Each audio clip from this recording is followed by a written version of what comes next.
નમસ્કાર દર્શક મિત્રો, નવજીવન ન્યૂઝમાં આપનું સ્વાગત છે। કચ્છમાં જે રીતે ખેડૂતોને હેરાન પરેશાન કરવામાં આવી રહ્યા છે, અદાણી કંપની દ્વારા પોલીસનો દુરુપયોગ કરીને ખેડૂતોના ખેતરમાંથી ગેરકાયદેસર રીતે તેમના પર દબાણ કરીને જે વીજ હાઈટેન્શન લાઈન પસાર કરવામાં આવી રહી છે, તેને લઈને કચ્છના ખેડૂતોમાં ખૂબ રોષ છે, નારાજગી છે। ખેડૂત વિરોધ કરી રહ્યા છે તો તેમના પર પોલીસ લાઠી વરસાવી રહી છે, તેમને ભગાડવામાં આવી રહ્યા છે, તેમને ખોટા કેસ કરી દેવાની ધમકીઓ આપવામાં આવી રહી છે। ત્યારે આ ખૂબ જ સેન્સિટિવ મુદ્દો છે, પણ ઘણા બધા માધ્યમો છે તે આ મુદ્દા તરફ નજર નથી કરી રહ્યા કચ્છના ખેડૂતોની સ્થિતિ વિશે। ત્યારે કેટલાક રાજકીય આગેવાનો પણ કચ્છની મુલાકાતે પહોંચ્યા હતા। ખેડૂતોના જે પ્રાણ પ્રશ્ન છે તેને લઈને તેમણે કલેક્ટરને રજૂઆત કરી, કેટલાક સણસણતા સવાલો પણ કર્યા હતા। ત્યારે આપણી સાથે ગુજરાત કોંગ્રેસના કિસાન સેલના પ્રમુખ પાલ આંબલિયા સાથે જ અમારી સાથે ખેડૂત સમાજ ગુજરાતના નેતા જયેશભાઈ પટેલ છે, જેમાં ખેડૂતો માટે ગમે તેવા પ્રશ્નો હોય તેને લઈને સતત લડત ચલાવે છે। ત્યારે આપણે સૌપ્રથમ પાલભાઈ આંબલિયાથી આ મુદ્દો આખો સમજવાનો પ્રયાસ કરી કે શું આખો આ મુદ્દો છે ને કેમ ખેડૂતો પર આટલા અત્યાચાર થઈ રહ્યા છે। પાલભાઈ, સૌપ્રથમ તો કચ્છનો મુદ્દો ઘણા બધા માધ્યમોની નજરે તરફ નથી ગઈ, કાં તો ગઈ છે છતાં એ મુદ્દો બતાવવામાં નથી આવી રહ્યો કે ભાઈ ખેડૂતોને જે સ્થિતિ જોવા મળી રહી છે, પોલીસને આગળ ધરીને ખેડૂતો પર લાઠીચાર્જ થઈ રહ્યા છે, તેમને ધમકાવવામાં આવી રહ્યા છે, કેમ આવું પ્રશાસન કરી રહ્યું છે, શું કારણ છે? ફૈઝનભાઈ, આ સોલાર અને વિન્ડ ફાર્મ એ કચ્છ એકનો પ્રશ્ન અત્યારે ત્યાં છે, પણ આ પ્રશ્ન બનાસકાંઠાથી ચાલુ કરીએ તો બનાસકાંઠા પછી પાટણ, કચ્છ, મોરબી, જામનગર, રાજકોટ, દ્વારકા, પોરબંદર, ગીર સોમનાથ, આ બાજુ ભાવનગર, અમરેલી, આખો દરિયાકાંઠો સૌરાષ્ટ્રનો છે એ, અને સાઉથ ગુજરાતનું ભરૂચથી ચાલુ કરી અને છેટ મુંબઈની બોર્ડર સુધી, બરાબર છે। આ આખો લગભગ 15 કે 16 જિલ્લાઓ એવા છે કે જેને આ જ્યાં વિન્ડ ફાર્મ અને સોલાર દ્વારા વીજ પ્રોડક્શન થાય છે, એટલે એ વીજ જે પ્રોડક્શન થાય એને આગળ ક્યાંક લઈ જવું છે, કારણ કે ત્યાં તો વપરાવાની નથી, એટલે એ જે છે એ લઈ જવા માટે વીજ વહન એટલે વીજ ઉત્પાદન કરતી કંપનીઓ અને વીજ વહન કરતી કંપનીઓના પ્રશ્નો બહુ બધા છે। પણ કચ્છમાં થયા એટલા માટે અવાજ અત્યારે ઉઠ્યો છે કે કચ્છમાં ખેડૂતો સંગઠિત થઈ અને 90 દિવસથી સતત લડાઈ કરે છે। તમે જે જાહેર માધ્યમોનું કહ્યું, હવે એમાં હું કોઈ ટીકા ટિપ્પણી નહીં કરું, પણ 90 દિવસથી રોજ 5, 15, 25 ખેડૂતોને ઉપાડે અને જાહેર માધ્યમોના ધ્યાનમાં ન આવે, આવું તો બને નહીં। અમુકે લીધું છે, અમુકે નથી લીધું, શું કામ લીધું અને શું કામ નથી લીધું એના કારણોમાં ક્યાંય મારે પડવું નથી, પણ આ જે મુદ્દો છે અદાણીનો છે, અને ત્યાં અમે ગઈકાલે કલેક્ટરને પણ મળ્યા। અમે ગુજરાત કિસાન સંઘર્ષ સમિતિના માધ્યમથી, જે કિસાન સંઘર્ષ સમિતિ દિલ્હી ખેડૂત આંદોલન વખતે ગુજરાતના 22 ખેડૂત સંગઠનોએ સાથે મળીને બનાવેલી છે, એમાં કિસાન કોંગ્રેસ પણ એક પાર્ટ છે। ગઈકાલે અમે કિસાન સંઘર્ષ સમિતિના માધ્યમથી હું, જયેશભાઈ ડાયાભાઈ, રમેશભાઈ વર્મા, હરિચંદ્રસિંહ જાડેજા, ભાઈ હેમંતભાઈ વીરડા, મહેશભાઈ રાજકોટિયા, સંદીપભાઈ પટેલ, અમે બધા જ કાલે ત્યાં ગયા, ડાયાભાઈ ગજેરા, અને કલેક્ટરને લગભગ 1 કલાક સુધી અમે ચર્ચાઓ કરી। અને જે નિયમો છે, કોઈ અમારા ઘરના બનાવેલા નિયમો નહીં, 1885નો ટેલિગ્રાફ એક્ટ, 2003નો ઇલેક્ટ્રિસિટી એક્ટ, 2011નો ગુજરાત સરકારનો કાયદો, ત્યાર પછી 2017નો રાજ્ય સરકારનો પરિપત્ર, 2021નો, 2022નો, છેલ્લે 2025ના બધા જ પરિપત્રો ઉપર કલેક્ટર સાથે લીગલી અને નિયમો અનુસાર ચર્ચા કરી। તો એમાં જે નિયમોનો ફોલો એઝ એ કલેક્ટર તરીકે જે એને કરાવવો જોઈએ, આ નિયમો ક્યાંય કરતા ક્યાંય ફોલો ન થયા હોય એવું લાગ્યું। જો થયા હોત તો કલેક્ટર અમને જવાબ આપ્યો હોત, બરાબર છે, કલેક્ટરે કોઈ જવાબ નથી આપ્યો। બીજું, ત્યાં જે આંદોલનની લીડરશિપ કરે છે એમાં પણ વિચારવા જેવું છે કે એણે અત્યાર સુધીમાં કેમ કલેક્ટરને આવા કોઈ સવાલો ના કર્યા। માત્ર ખેડૂતો, ભારતીય કિસાન સંઘ જે ભાજપની ભગીની સંસ્થા છે, મારે એના ઉપર કોઈ આક્ષેપ નથી કરવો, કારણ કે અત્યારે કચ્છમાં લડે છે, બરાબર છે, પણ હારે સવાલ એ થાય કે ત્યાં માત્ર ડિટેન્શન કરાવવું એટલું જ જરૂરી થોડું છે। તો જે સત્તાને સવાલ કરવો જોઈએ, કલેક્ટરને સવાલ કરવો જોઈએ, જે લીગલી ફોર્માલિટી છે એ પૂરી નથી થઈ એ બાબતે પૂછવું જોઈએ, તો આ કેમ પૂછવામાં ન આવ્યું? આ તો ક્યાંક ને ક્યાંક સવાલ કચ્છના લોકોએ પણ કરવો પડે કે પાલભાઈ આંબલિયા, તમે મારા માટે લડો છો તો આ સવાલો કેમ ના કર્યા તમે? એટલે મૂળ જે વાત છે એ આ છે, અને આ કચ્છનો એકનો ઇસ્યુ નથી, આ 16 કે 17 જિલ્લાનો ઇસ્યુ છે. અહીંયા સંગઠિત ખેડૂતો થયા છે અને લડ્યા છે, એટલે અહીંયા સુધી પહોંચ્યું છે. પણ જે રીતે ત્યાં નિયમોની વાત કરીએ, એ જયેશભાઈ વિસ્તૃત આખી વાત કરશે જ, પણ મારે જે એક બે ખાસ ધ્યાન દોરવું છે કે કચ્છમાં આ આખો ઇસ્યુ ત્યારે આખા ગુજરાતના ધ્યાનમાં આવ્યું કે ત્યાં એક પોલીસ વાળો એક ખેડૂતને પૂછે છે કે તારું 7/12 ક્યાં? ખેડૂતને પોતાના ખેતરમાં જવું છે, પોતાના ખેતરમાં જવા માટે પોલીસ વાળો એને પૂછે છે કે તારું 7/12 ક્યાં? હવે મારું ખેતર, મારા બાપનું ખેતર, 7/12 મારું, મારે પોલીસ વાળાને પૂછવું જોઈએ કે તારા આગળ પરમિશન ક્યાં મારા ખેતરમાં આવવાની? બરાબર છે. એની જગ્યાએ એ પોલીસ વાળો મને પૂછે છે કે તારું 7/12 ક્યાં? એટલે આ જે ઘટના પછી હેમંત વીરડાએ એક કાર્ટૂન બનાવ્યું હતું, અને એ કાર્ટૂનના કારણે આખે આખા કચ્છનો ઇસ્યુ છે એ હાઈપ ઉપર આવ્યો અને લોકોના ધ્યાનમાં આવ્યું કે અહીંયા તો આ બધું ચાલે છે. બીજું, જે કલેક્ટર હુકમ કરે છે, તો કલેક્ટરની સત્તા નથી કે એ 67 મીટરના કોરિડોરથી બહાર નીકળી અને આખા ખેતરનો હુકમ કરી શકે. 765 કેવીની લાઈન છે, તો નિયમ એમ કહે છે કે કલેક્ટરે 765 મીટરની પહોળાઈનો હુકમ કરવો જોઈએ. એટલે હું સમજાવી દઉં તમારા દર્શકોને સમજાવવા માટે કે આ થાંભલો ઊભો કરવાનો છે લાઈન લઈ જવા માટે, અને આ આગળ તાર ખેંચવા માટે છે. તો જે આ તાર ખેંચવાનું છે, આ 67 મીટરની પહોળાઈ હોવી જોઈએ. બરાબર છે. આ 67 મીટરથી બહાર એ લોકો કામ ન કરી શકે. અને આ જે થાંભલો છે એ થાંભલાની હાઈટ ઉપર હોય, ABCD 4 પ્રકારના થાંભલાઓ હોય. તો એમાં 20x20 મીટરની કલેક્ટરે હુકમ કર્યો છે, 40x40 નો કર્યો છે કે 50x50 નો કર્યો છે. એટલે કલેક્ટરનો જે હુકમ છે 40x40 કે 50x50 કે 20x20, જે હુકમ છે એ, અને 67 મીટરનો જે કોરિડોર છે, આનાથી બહાર પોલીસની એક સત્તા નથી, કલેક્ટરની એ સત્તા નથી, મુખ્યમંત્રીની સત્તા નથી, ગૃહમંત્રીની સત્તા નથી, કે વડાપ્રધાનની સત્તા નથી કે મારા આ ખેતરમાં જે કલેક્ટરે હુકમ કર્યો છે એની બહાર કોઈ પગ મૂકી શકે. હવે કચ્છમાં એનાથી આખું ઉલટું થાય છે. ત્યાં એ છે કે 67 મીટરનો મારો કોરિડોર જે આપ્યો છે એમાં એ લોકો કંઈ કામ કરે તો અમે ના રોકી શકીએ, સ્વાભાવિક છે. પણ એમાં શરતો એ છે કે એનું જે વળતર નક્કી થવું જોઈએ એ વળતર ખેડૂતના ખાતામાં આવવું જોઈએ. માની લ્યો કે તમે 5 રૂપિયા જ નક્કી કર્યા, મને વાંધો છે તો હું કોર્ટમાં જઈશ, સમજજો, પણ એ 5 રૂપિયા ખેડૂતના ખાતામાં કચ્છમાં કોઈ નાખ્યા જ નથી. એટલે ખેડૂતો એમ કહે છે કે જે કમ્પન્સેશન અમને મળવું જોઈએ, તમે એક કમ્પન્સેશન નથી આપ્યું, 1 રૂપિયો નથી આપ્યું.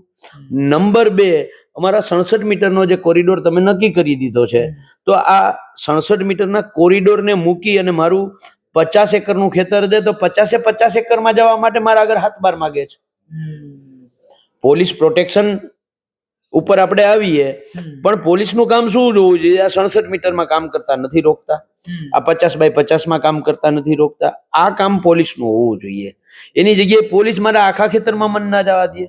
અને આજે પરિસ્થિતિ તો કચ્છમાં એવી થઈ ગઈ છે, ત્યાં વાંઢિયામાં અને લોડાઈ ગામમાં, કે એ ખેતર તો ઠીક, આજુબાજુના ખેતરવાળા ખેડૂતને ખેતરે નથી જવા દેતા.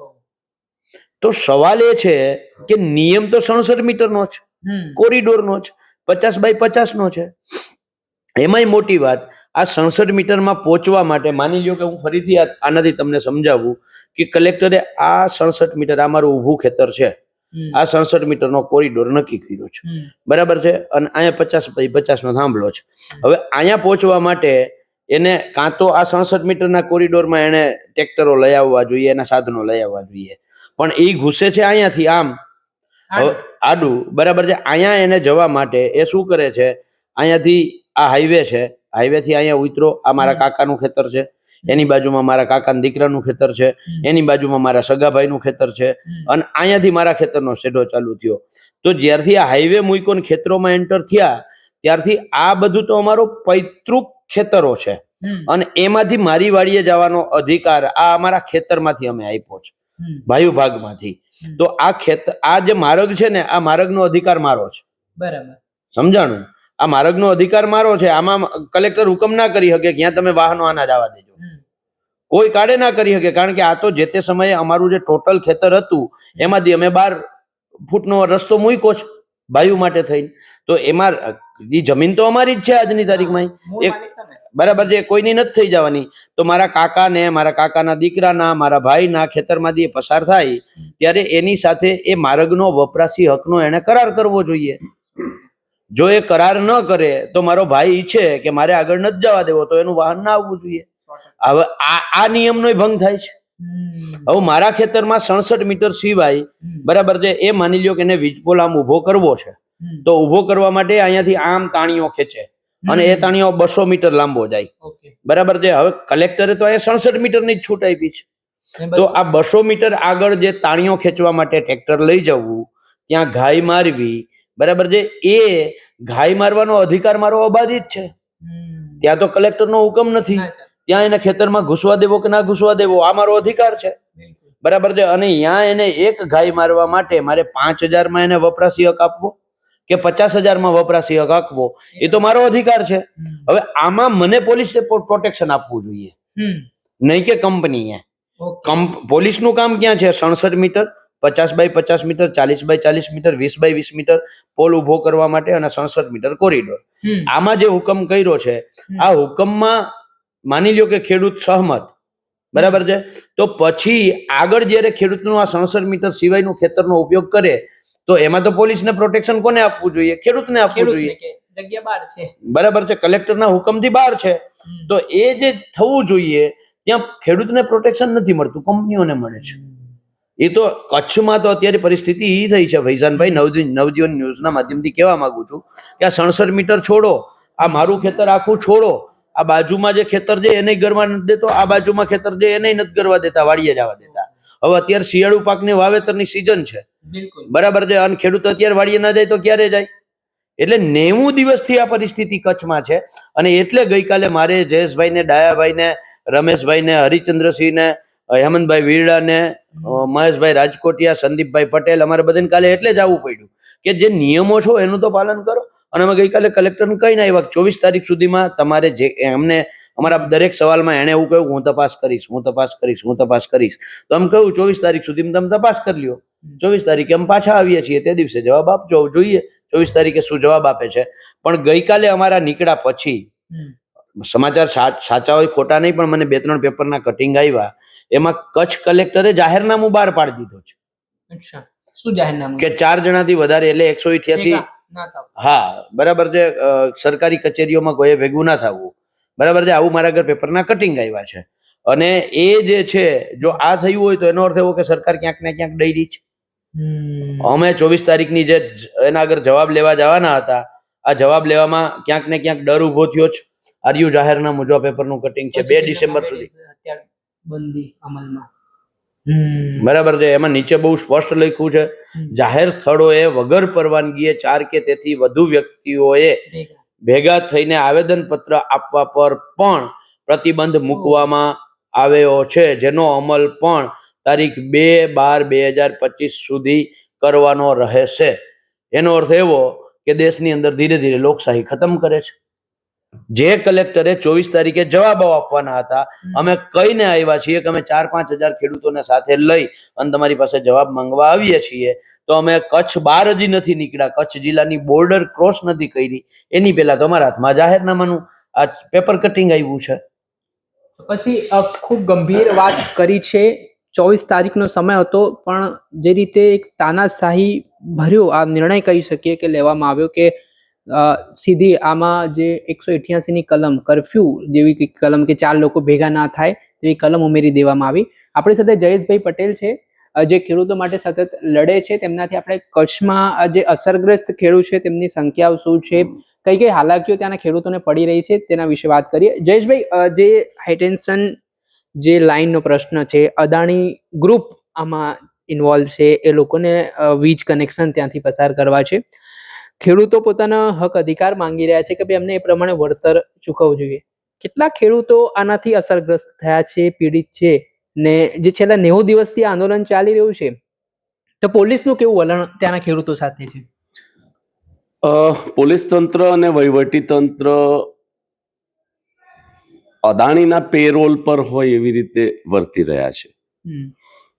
વાંઢિયાની વાત કરીએ તો 55 ખેડૂતોનું મહેકમ અદાણી પાવર ગ્રીડ કંપની દ્વારા જે પોલીસ પ્રોટેક્શન લેવામાં આવ્યું, ત્યાં 55 પોલીસ ફોર્સ માટેનું જે કંઈ ભરવાનું થાય મહેકમને માટે, એ એમણે રૂપિયા ભરેલા છે. ત્યાં પોલીસ તંત્ર દ્વારા 250થી વધારે પોલીસો ડિપ્લોય કરવામાં આવ્યા છે. એટલે ખૂબ વ્યવસ્થિત રીતે વહીવટી તંત્ર અને પોલીસ તંત્ર અદાણી અને પાવર ગ્રીડ કોર્પોરેશનને મદદરૂપ થઈ રહ્યા હોય અને ખેડૂતો ઉપર અત્યાચાર કરી રહ્યા હોય એવું અમારું સ્પષ્ટપણે માનવું છે. જ્યાં સુધી ટાવર લાઇનના પ્રશ્નને લાગે વળગે છે ત્યાં સુધી અદાણી ગ્રુપ દ્વારા કચ્છની અંદર 29 ગીગાવોટ સોલાર અને વિન્ડ પાવર જનરેશન માટેની મંજૂરી મેળવી છે અને એ પ્રકારની કાર્યવાહી થઈ રહી છે. કચ્છની અંદરથી સમગ્ર ગુજરાતની, કારણ કે 29 ગીગાવોટનું પ્રોડક્શન છે, એટલે પશ્ચિમ ગ્રીડની અંદર એ સમગ્ર જે જનરેશન થવાનું છે એને પશ્ચિમ ગ્રીડની અંદર નાખવાની વાત છે. અને નવસારીની અંદર એક નવી ગ્રીડ ઊભી કરવા માટે અને ત્યાંથી મધ્યપ્રદેશ અને મહારાષ્ટ્ર પાવર સપ્લાય કરવા માટેનું સમગ્ર આયોજન કરવામાં આવેલું છે દેશના પાવર મિનિસ્ટ્રી દ્વારા. એટલે એને માટે 765 કેવીમાં ટ્રાન્સમિશન કરે છે. એટલે ગુજરાતના કચ્છથી લઈને વલસાડ સુધીના 14 જિલ્લાઓમાંથી 765 કેવીની એકથી વધુ, અમારી પાસે જે માહિતી ઉપલબ્ધ છે એ મુજબ 4 લાઈન આ 14 જિલ્લાઓમાંથી પસાર થાય છે.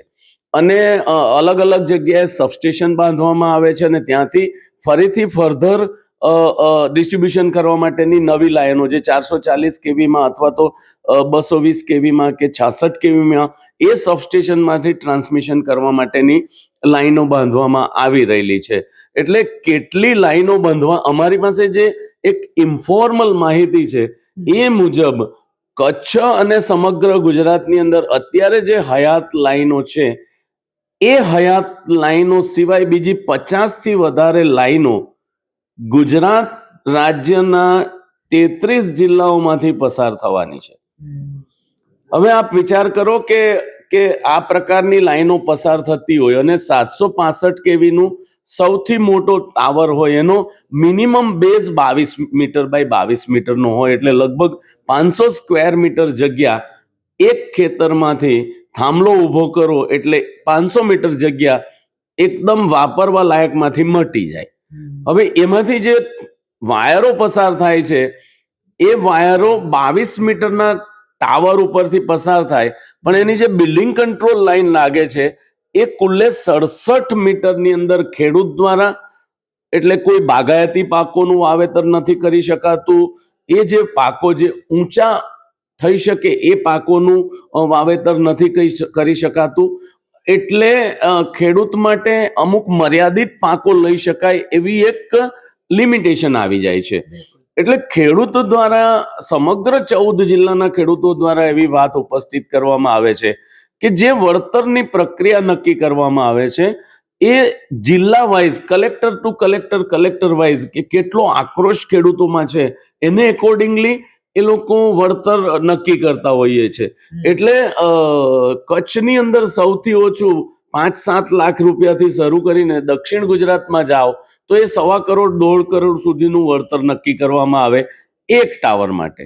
અમારી માંગણી એ છે કે જે 67 મીટરનો જે બિલ્ડિંગ કંટ્રોલ લાઈન લાગે છે અને જે ટાવર ઊભો થાય છે એ સમગ્ર ROW નહીં પણ રાઇટ ઓફ યુઝર્સ એક્ટ કરે, અથવા તો 2013ના જમીન સંપાદન કાયદા મુજબ એ તમે ROW સંપાદન કરી લો અને એની જે વાત છે કે 2 ગણું અને 100% સોલેશિયમ, એટલે બજાર કિંમતના 4 ગણા ખેડૂતોને વળતર મળે એવા કાયદા આ દેશની અંદર બનવા જોઈએ. અત્યારે જે હયાત કાયદો છે એ 1885નો ટેલિગ્રાફિક એક્ટ છે. 1885માં અંગ્રેજ સરકારે એ કાયદો ટેલિકોમ્યુનિકેશન ઝડપથી થઈ શકે અને એમાં કોઈ અડચણો ઊભી ન થાય એટલે ટેલિફોનનો એક થાંભલો ઊભો કરવા માટે એ કાયદો બનાવેલો છે અને અંગ્રેજના વખતમાં બનાવેલો છે. હવે જે ટેલિફોનનો એક થાંભલો ઊભો થાય એનો વધુમાં વધુ ડાયા 1 મીટરનો હોય અને એ ગોળ થાંભલો હોય અને એની ઉપરથી ટેલિફોનની વાયરો પસાર થતા હોય, એટલે એનાથી બીજું કોઈ ખેતીને નુકસાન નથી જતું. અને એમાં જે વળતર નક્કી કરવામાં આવતું હતું એનાથી ખેડૂતને કોઈ તકલીફ પણ નહોતી, કારણ કે એને ખેતી કરવામાં કોઈ નુકસાની નહોતી. પણ આ 67 મીટરની બિલ્ડિંગ કંટ્રોલ લાઈન અને 22 બાય 22 મીટરના સ્ક્વેરમાં થાંભલો ઊભો થાય અને ટેલિગ્રાફ એક્ટ કે જે ફક્ત ટેલિકોમ્યુનિકેશન માટે બનાવેલો, એને ઇલેક્ટ્રિકના કાયદા માટે સરકાર ઉપયોગ કરે, વહીવટી તંત્ર દ્વારા, કલેક્ટર દ્વારા એનો દુરુપયોગ કરીને ખેડૂતો ઉપર અત્યાચાર થાય એવી રીતે હુકમો કરવામાં આવે, ખેડૂતો એનો વિરોધ કરી રહ્યા છે. ખેડૂતો એમ કહે છે કે ભાઈ 1885 નો કાયદો એટલે આજથી 140 વર્ષ પહેલાનો કાયદો છે, એ રદ થવો જોઈએ. અને સરકારે એ કાયદો રદ પણ કરી દીધો છે, પણ એને માટેના જે જાહેરનામા બહાર પડવા જોઈએ એ યોગ્ય રીતે સરકાર જાહેરનામા બહાર નથી પાડતી, કારણ કે મોટા ભાગના રાજ્યોમાં અદાણી દ્વારા આવા પાવર જનરેશન કરીને ટ્રાન્સમિશન લાઈનો ઊભી કરવામાં આવે છે. અને ખૂબ જવાબદારીપૂર્વક અમે આ આક્ષેપ કરીએ છીએ કે અદાણીને ફાયદો કરવા માટે રિપીલ થયેલો એટલે રદ થયેલા કાયદાનો દુરુપયોગ કરીને વહીવટી તંત્રને, ખાસ કરીને કલેક્ટરો ઓર્ડર કરે છે. આ પ્રકારનો વિરોધ ખેડૂતો કરવા માંડ્યા એટલે 2003ના ઇલેક્ટ્રિસિટી એક્ટ હેઠળ ખેડૂતોને નોટિસો આપવાની ચાલુ કરવામાં આવી. 2003ના ઇલેક્ટ્રિસિટી એક્ટમાં એવા કોઈ પ્રાવધાન નથી કે કલેક્ટર યુનિલેટરલી કોઈ નિર્ણય કરી શકે. કલેક્ટરને એવી કોઈ સત્તા નથી આપવામાં આવી કે કલેક્ટર આવો ઓર્ડર કરી, પોલીસને સાથે રાખીને ટાવર ઊભો કરવાનો કલેક્ટર ઓર્ડર કરી શકે. આ બધા અત્યાચારો કચ્છની અંદર થતા હતા, એટલે ગઈકાલે અમે કચ્છમાં ગયા હતા. એકલું કચ્છ પૂરતું મર્યાદિત નથી. અમારી જે ખેડૂત સંઘર્ષ સમિતિ છે એ 22 સંગઠનોનો બનેલો એક સમૂહ છે, અને અમને એ તમામે 14 જિલ્લામાં આ પ્રકારના કાયદાઓથી ખેડૂત વાકેફ થાય અને ખેડૂત પોતાના હક અને અધિકારની લડત લડતો થાય, એને માટે અમે અમારા આ જે કિસાન સંઘર્ષ સમિતિ, જે ખેડૂત સંઘર્ષ સમિતિ, એમાં એક અમે નિર્ણય કર્યો અને દરેક જિલ્લાના પ્રવાસ કરવાનું નક્કી કર્યું. ગઈકાલે અમે કચ્છની અંદર આ બાબતના પ્રશ્નો કલેક્ટરશ્રીને કર્યા તો કલેક્ટરશ્રી પાસે એવો કોઈ જવાબ નહોતો. વળતરની પ્રક્રિયા નક્કી કરવા માટે કેન્દ્ર સરકાર દ્વારા જે ROW ગાઈડલાઈન જાહેર કરવામાં આવી છે, સપ્લિમેન્ટરી ગાઈડલાઈન જે બનાવવામાં આવી છે, એનું કલેક્ટર દ્વારા કોઈ અમલવારી કરવામાં આવતી નથી. ગુજરાત સરકાર દ્વારા એના કરતા સારો કાયદો બનાવીને ખેડૂતોને બેનિફિટ આપવો જોઈએ, પણ ગુજરાત સરકાર દ્વારા પણ, કારણ કે અદાણીનું છે એટલે ગુજરાત સરકાર દ્વારા પણ યોગ્ય ઇનિશિયેટિવ લેવામાં આવતું નથી. વળતર કંપનીએ ચૂકવવાનું છે, સરકારે એમાં કશું જ કરવાનું નથી. વળતર પાવર ગ્રીડ કોર્પોરેશન કે અદાણી પાવર લિમિટેડે ચૂકવવાનું છે. તો સરકાર શા માટે પોતાનું છે એવી રીતે સરકાર વર્તે છે? કારણ કે પાવર સેક્ટરને 2003નો કાયદો બનાવ્યા પછી ખાનગીકરણ કરી દીધું છે, એટલે એ જાહેર હિતની વાત નથી. ખાનગી કંપનીઓ પાવર જનરેશન કરીને પોતાની મુનસફી પ્રમાણેની ટેરિફ નક્કી કરાવીને નફો એમાંથી રડે છે, એ લોકોની સેવા નથી કરતી. એટલે ટ્રાન્સમિશન લાઈનો અથવા તો પાવર જનરેશન એ હવે સરકારનો વિષય નથી રહ્યો. તો સરકાર ખોટી રીતે અને પાવર ગ્રીડના અધિકારીઓ ખોટી રીતે અને કલેક્ટર પણ ખોટી રીતે ખેડૂતો ઉપર અને ગુજરાતના રહીશો ઉપર એ વાત ઠોકવાનો પ્રયત્ન કરે છે કે આ તો સરકારી કંપની છે. પણ અમે ખૂબ જવાબદારીપૂર્વક એ અમે નકારીએ છીએ અને આક્ષેપ કરીએ છીએ કે વહીવટી તંત્ર અને પોલીસ તંત્ર આ જે કાયદો છે એનું યોગ્ય અર્થઘટન કરતો નથી અને ખાનગી કંપનીઓને લાભ કરાવવા માટે ખેડૂતો ઉપર અત્યાચાર કરે છે. એટલે અમારું બહુ સ્પષ્ટપણે માનવું છે કે આ ખાનગી કંપનીઓને સરકારની મિલીભગત છે. ખાનગી કંપનીઓને લાભ કરાવવા માટેનું એ આખું એક વ્યવસ્થિત આયોજન કરવામાં આવી રહ્યું છે અને અમે વખતો વખત આ આક્ષેપ કરીએ છીએ કે આ કંપનીઓની સરકાર છે.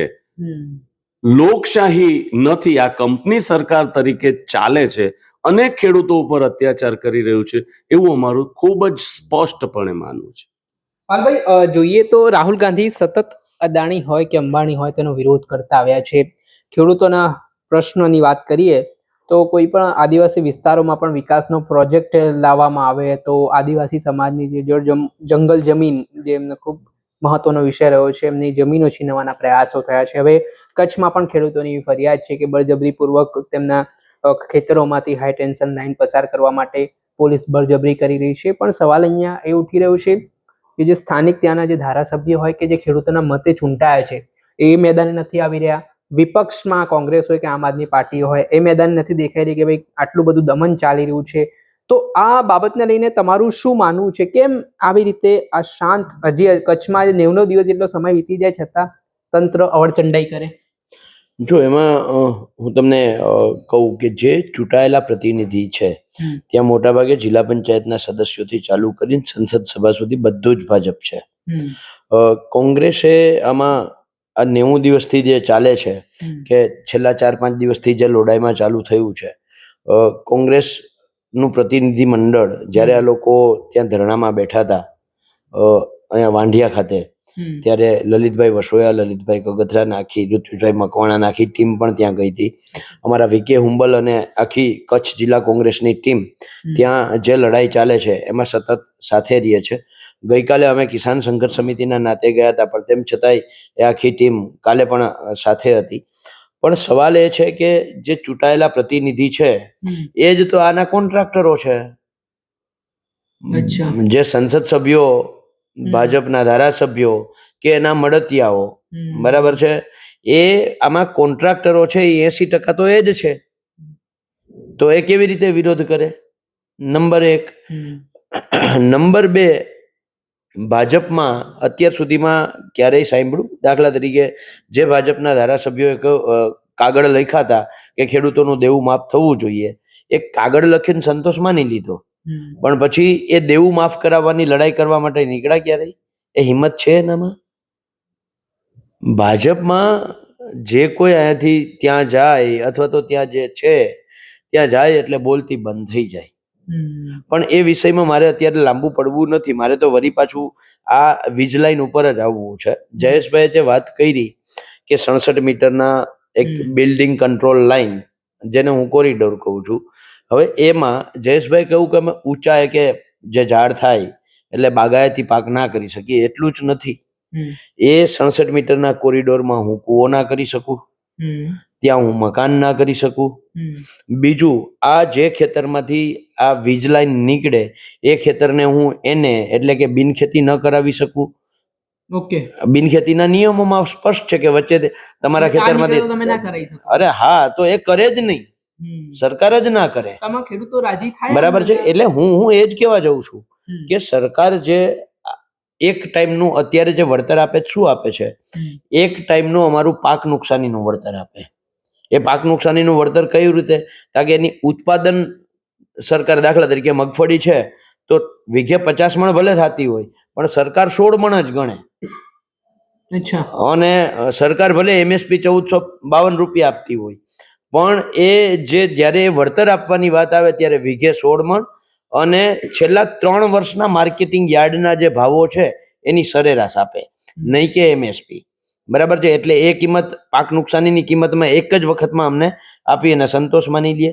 બીજું જે વળતર આપવાની વાત છે, જમીનનું જે અમને નુકસાન જાય છે, જમીનનું, અમારા ખેતરમાં ટાવર ઊભો થાય તો એ જંત્રી ભાવે એની કિંમત ગણે. અને માની લ્યો કે હું ફરીથી કહું કે આ કોરિડોર ને આ થાંભલો ને બધું થઈ અને આ 100 મીટરની લંબાઈમાં આવ્યું અને 67 મીટર પહોળાઈ, એટલે 6700 ચોરસ મીટર જગ્યા થઈ. આ 6700 ચોરસ મીટરના 100 રૂપિયા કિંમત દાખલા તરીકે નક્કી કરી, બરાબર છે, તો 6,70,000 રૂપિયા થયા. હવે એમાં 2017ના પરિપત્રમાં સરકારે એમ કહ્યું, ખરેખર ટેલિગ્રાફ એક્ટ કે 2003 ઇલેક્ટ્રિસિટી એક્ટની અંદર બહુ સ્પષ્ટ ગાઈડલાઈન છે અને સ્પષ્ટ કહ્યું છે કે ખેડૂતને ઓછામાં ઓછું નુકસાન, વધારેમાં વધારે વળતર. એમાં કિંમત નક્કી નથી કરી. એમાં બહુ સ્પષ્ટ છે મિનિમમ ડેમેજ મેક્સિમમ કમ્પન્સેશન, બરાબર છે. એની જગ્યાએ 2017 પરિપત્ર એ બાંધી દીધા ખેડૂતોને કે આ 6,70,000 ટોટલ કિંમત નક્કી થઈ એના 7.5% આપવાના, બરાબર છે. એટલે ખેડૂતોનો બહુ વિરોધ થયો એટલે સરકારે એ વધારીને 7.5 કેટલા કર્યા, 15% કર્યા. પછી બહુ વિરોધ થયો એટલે છેલ્લે સરકારે આ પોલ માટે 30% અને કોરિડોર માટે 25% નક્કી કર્યા. હવે જે આ થયું તો તમે વિચાર કરો, 6,700 રૂપિયાના 25% અમને આપે, બરાબર છે. એટલે ક્ષુલ્લક અમારી મજાક સમાન જે કિંમત છે આ કિંમત નક્કી થાય. 2013 કાયદા મુજબ જે જમીન, હમણાં જ ભાઈ જયેશભાઈએ કહ્યું કે 4 ગણું માર્કેટ ભાવના 4 ગણા જે આપવા જોઈએ એની જગ્યાએ આવી રીતે અમને આપે છે. બીજું મારે એ કેવું છે કે આ લાઈન નીકળે છે, આ લાઈન એ 25 વર્ષના કે 30 વર્ષના માટેની આ લાઈન છે. તો 30 વર્ષ સુધી જે કંપની આ લાઈન કાઢે છે એ કંપની 30 વર્ષ સુધી કમાણી કરશે. અમારી છાતી ઉપર થાંભલો ઉભો કરી અને કંપની છે એ આ કમાણી કરશે. હવે જ્યારે અમારી છાતી ઉપર થાંભલો ઉભો થાય તો એ કમાણીમાં અમને હિસ્સો મળવો જોઈએ કે ના મળવો જોઈએ? જો તમે હિસ્સો નથી આપતા તો વન ટાઈમ સેટલમેન્ટની એટલી કિંમત આપવી જોઈએ કે જે અમને ક્યાંક ને ક્યાંક 20 વર્ષ સુધી આ થાંભલો નડે નહીં એવું અમને લાગવું જોઈએ. એટલે અમે ગઈકાલે કહ્યું કે ભાઈ કંપની, કલેક્ટરને કાલે કહ્યું કે કંપની સુરતમાં આજ વીજ લાઈન નીકળે છે તો અહીંયા 765 કેવી પાવર પસાર કરશે કે અહીંયા 2000 કેવી પાવર પસાર કરવાની છે?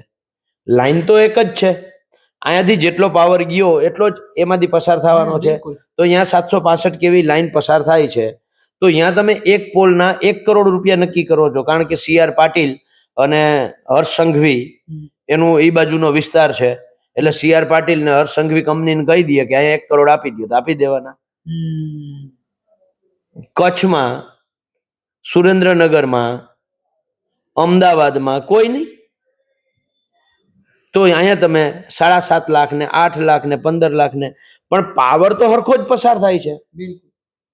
જ્યારે તમે પાવર એક જ સરખો પસાર કરો છો તો કિંમત એક જ સરખી આપો, અને કિંમત એવી આપો કે અમે ખુશ થઈને એમ કહીએ કે ના મારા ખેતરમાં પાવર થાંભલો નાખો. એ રીતે હોવો જોઈએ. તમે તો આમાંથી કમાણી કરવાના છો. આ સેવાનો તો કોઈ ધંધો નથી, આ સેવાનો વ્યવસાય નથી, આ તો ધંધો છે, કાયદેસર ધંધો છે, કમાણીનો ધંધો છે, નફો કરતો ધંધો છે. તો પછી એ નફામાંથી અમને કાં તો હિસ્સો આપો અથવા તો અમને એનું મંથલી ભાડું નક્કી કરી આપો.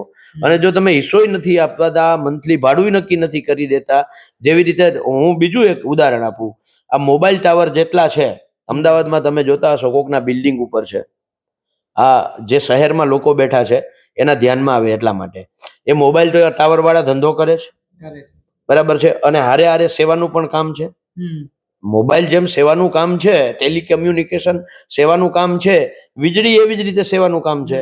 તો અહીંયા અમદાવાદમાં મુખ્યમંત્રીના પાડોશીના ઘર ઉપર જે ટાવર ઉભો છે, બરાબર છે, એ ટાવરનું તો ભાડું મંથલી આપે છે. તો મુખ્યમંત્રીના ઘરની બાજુમાં ટાવર ઉભો થાય તો ત્યાં તમે ભાડું આપો છો, અને અમારા ખેતરમાં અમારી છાતી ઉપર, કારણ કે ધરતી અમારી છાતી જ છે, અમારું સર્વસ્વ છે, અમારી છાતી ઉપર તમે થાંભલો ઉભો કરો છો, બરાબર છે. તો તમે એનું કેમ વળતર નજીવું નક્કી કરો છો ભાઈ? મોબાઈલ ટાવરમાં જો મહિને ભાડું, મંથલી ભાડું નક્કી થતું હોય તો આ ટાવરમાં ભાડું આપો અમને. જો ભાડું નથી આપતા તો તમે એનું વન ટાઈમ સેટલમેન્ટ કરો, અને એવું કરો કે જે 25 વર્ષનું 1 ગણું એક સાથે આપી દો તમે, બરાબર. એટલે સરકારની નીતિ છે એ કંપનીઓની ફેવરમાં છે, અને એટલે તમામ નિયમો મેં શરૂઆતમાં કહ્યું એવી રીતે તમામ નિયમો નેવે મૂકી અને ખેડૂતના ખેતરમાંની ખેડૂતની છાતી ઉપર આ લોકો થાંભલાઓ ઊભા કરી રહ્યા છે. પાલભાઈ, મારો છેલ્લો પ્રશ્ન, વડાપ્રધાન નરેન્દ્ર મોદી ખેડૂતોને પરિવાર ગણતા હોય છે, ખેડૂતોના હિતને લઈને હું વાત કરું છું એવી વાતો તેઓ કરતા હોય છે. તો ચલો, ગુજરાતના મંત્રીઓ તો નથી સાંભળી રહ્યા, તો વડાપ્રધાને આ બાબતે સંજ્ઞાન લેવાની જરૂરિયાત લાગે છે, કેમ કે આજે ખેડૂત એમના પરિવારના સભ્યો જ મુશ્કેલીમાં છે. ગુજરાતીનો ભાષાનો શબ્દકોશ જ્યારે બન્યો ને ત્યારે એને ક્યાંક એવું હશે કોક નરેન્દ્ર મોદી પાકશે, અને એટલા માટે એને કહેવત આપી છે કે દેખાડવાના અલગ અને ચાવવાના અલગ. નરેન્દ્ર મોદીએ અત્યાર સુધી જેટલું કહ્યું એનાથી બિલકુલ ઉલટું થયું છે. બરાબર છે. એમ કહે છે કે મારો ખેડૂત પરિવાર છે, તો પરિવાર જ અત્યારે આત્મહત્યા કરે છે. એને એમ કેવું ખેડૂતોની આવક ડબલ કરશો તો આવક અડધી કરી નાખી. એને કેવું દર વર્ષે 2 કરોડ રોજગારી આપશું તો દર વર્ષે 2 કરોડ યુવાનોને બેરોજગાર કર્યા છે. એને કેવું 100 સ્માર્ટ સિટી બનાવશું, 100 સ્માર્ટ સિટી જે હતા એને બરબાદ કરી નાખ્યા છે. આવી નરેન્દ્ર મોદીએ જેટલા વચનો આપ્યા ને, જેટલા તમને જેટલા યાદ આવે એટલા તમારે યાદ કરી લેવાના, એ તમામમાં એને કહ્યું ને એનાથી ઉલટું થયું છે. એટલે એના દેખાડવાના દાંત અલગ છે, ચાવવાના દાંત અલગ છે.